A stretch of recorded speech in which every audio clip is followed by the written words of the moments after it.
Сәлем достар, менің каналыма лайк басып тіркеліп отырыңыздар. Бүгінгі әңгіменің тақырыбы көрден шыққан кемпір. 70-ші жылдары біздің ауылда мыңғырған малы бар Есенбай деген бай кісі болды. Адамдардың айтуына қарағанда малының санын Есенбайдың өзі де білмейді.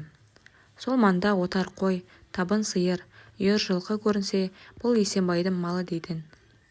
Есенбайдың малының сансыз көп екенін содан да аңғаруға болатын. Соған қарағанда ол жерде Есенбайдың малынан басқа мал жүрмесе керек. Білетіндер, ауылдағы қалған адамдардан бүкіл малын қосқанда Есенбайдың малының оннан біріне жетпейді деуші еді. Сол Есенбайдың байлығын аузын ашқанда бірден көруге болатын.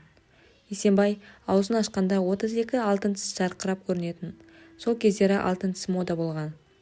Соны көрсеткісі келе ме, болмашы нәрсеге аузын айқара ашып, ақалап күле беретін. Есенбайдың анасы мен әйелі де алтыннан құр емес еді. Білегі мен саусағындағы алтынға қоса олардың бар тісі алтынмен апталған болатын. Алтын бар жерге жылан үйір деуші еді, бірақ Есенбайдың үйіне адамдар үйір болатын. Есенбайдың үйінің шаруасына көмектесу үшін баратын. Адамдар көп еді. Кейбір үйге шақырса бармайтын. Ауылдың ана шетіне тұратын молда да ауылдың мына шетінде тұратын Есенбайдың үйіне күнде бір рет бас соғып, ата-бабасына құран бағыштап кететін. Сондықтан құрдастары оны Есенбайдың жеке молдасы деп келемеждейтін. Тіпті Есенбайдың көкпарға салатын атын баптауға таласатындар да көп тұғын. Шамасы жақсы ақы төлейтін болу керек. Бір күні сол Есенбайдың анасы қайтыс болды. Анасын той жасап жатқандай дастархан жасап, соңғы сапарға аттандырды. Кісі өте көп болды. Көрші ауылдың бәрі тай-тұяғымен көшіп келгендей. Ертеңінде Есенбай байдың анасын ауыл маңындағы мазаратқа апарып жерледі. Қызық содан кейін басталды. Мола қазып, Есенбайдың анасын арулап қойған жер қазушылар кемпірдің алтын тісімен бірге көміліп жатқанын байқаған. Алтын көрсе періште жолдан таяды демекші, алтынды көрген жер қазушылардың ойы бұзылды. Жерлеуден соң өзара ақылдасқан жер қазушылар түнде барып моланы ашып, кемпірдің алтын тістерін алмақ болып уағдаласады. Келісілгенде олар түн қараңғысы түскенде мазаратқа барады. Моланы қазып, кемпірдің денесін сыртқа шығарады. Өлген адамның жағы семіп қалуы тиіс, алайда кемпірдің аузы оп-оңай ашыла кетеді. Араларында көпті көрген ересектеу рахым қасындағыларға күдігін жеткізеді. Алайда алтынның буына еліккен қалған екеуі тістеуікпен алтын тісті жұлуға кіріседі. Тістеуікпен тісті тартқан кезде кемпір ыңыранады. Мұндайды күтпеген үшеудің зәресі кетеді. Сәлден соң өз құлақтарына сенбеген олар кемпірдің мүрдесіне жақындап бетіне үңіліп тыңдайды. Сол сәтте кемпір күрсінеді. Алтын тіс сатып байымақ болған үшеу бір-біріне қарайламай қаша жөнеледі. Олар ауыл шетіне келіп ес жияды. Содан соң бұл жайлы ешкімге тіс жармауға келісіп үй-үйіне тарасады. Арадан біраз уақыт өткенде кемпір есін жияды. Жан-жағына қарап, қайда жатқанын білген соң мән-жайды ұғады.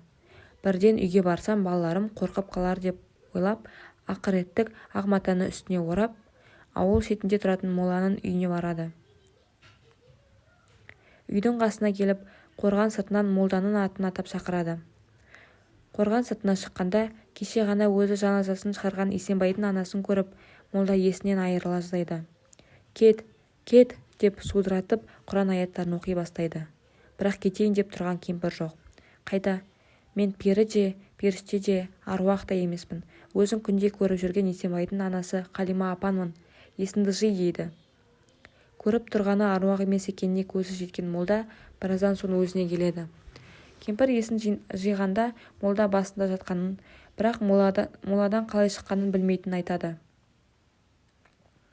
Содан соң үйіне ертіп барып, алдымен болған жайды Есенбай мен келіне түсіндіріп, содан соң өзін үйге ертіп кіруін өтінеді.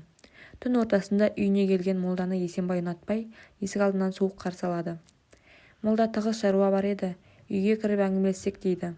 Үйге кірген соң қарызға ақша сұрап келген болар деген Есенбай молдаға жүзін теріс салып отырады. Молда әңгімені неден бастарын білмейді. Сәл үнсіздіктен кейін анан тірі деп түңк еткізеді. Есенбай мынаның есі ауысқан ба дегенде молдаға бажырая қарайды. Иә, анан есік алдында отыр дейді молда. Есенбай түсіндіріп айтсаншы, не деп кеттің деп молдаға шүйлігеді. Молда Есенбайды сабырға шақырып болған жайды айтады. Есік алдына атып шыққан Есенбай мен анасы жылап көріседі. Жылаған дауысты естіп далаға шыққан келіні де оларға қосылады. Ертеңінде Есенбайдың анасы тіріліп келіпті деген сөз ауылға тез-ақ тарап кетті. Есенбай мал сойып, сол күні түсте бүкіл ауылды жинап ас берді. Арадан 2 жыл өткен соң Есенбайдың анасы шынымен де қайтыс болды. Бұл жағдайда әркім әртүрлі жорыды. Біреулер Есенбай малды арамдықпен жиған, соған Құдайдың көрсеткені десе, енді бірі Алланың құдіреті деді.